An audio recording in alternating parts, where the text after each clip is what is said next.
अस्सलामु अलैकुम वरहमतुल्लाहि वबरकातुहू। नाज़रीन, भोपाल इज्तिमा में हज़रत मौलाना साद साहब का जो इस्तकबाल हुआ है वो काफ़ी हैरान कुन है, काफ़ी शानदार इस्तकबाल है। ऐसे इस्तकबाल हज़रत मौलाना साद साहब का भोपाल इज्तिमा में हुआ।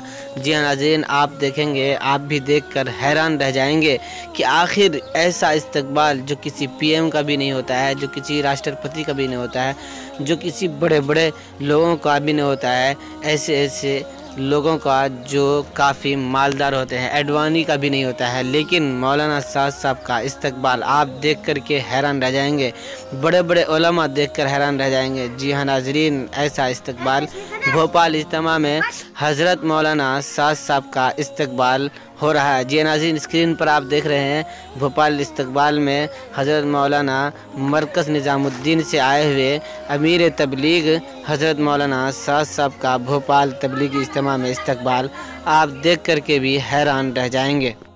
जी नाज़रीन, ये इस्तकबाल भोपाल का आलमी तबलीगी इज्तिमा 2022 का है, जो 18, 19, 20, 21 4 दिन का आलमी तबलीगी इज्तिमा हुआ था। उसमें हज़रत मौलाना साद साहब दिल्ली मरकज़ से आए और आखिर में दुआ भी हज़रत मौलाना साद साहब ने ही कराया, जिनमें काफ़ी लोगों की तादाद बताते हैं कि 12 लाख से ऊपर पब्लिक पहुंची थी दुआ में शरीक होने के लिए। कहते हैं, बाज़ लोग कहते हैं कि दुआ में 1 मिलियन के करीब लोग थे और भोपाल इज्तिमा में इतना भीड़ आप पहली मरतबा देखे होंगे। नाज़रीन, 4 दिन का भोपाल इज्तिमा, बहुत ही बड़ा इज्तिमा, बहुत ही लोगों ने इसमें शिरकत की दुआ की नीयत से, और लोग दुआ में इसलिए शरीक हुए कि इतना बड़ा मजमा है, ज़रूर दुआ कबूल होंगी। अल्लाह ताला ने भोपाल इज्तिमा की दुआ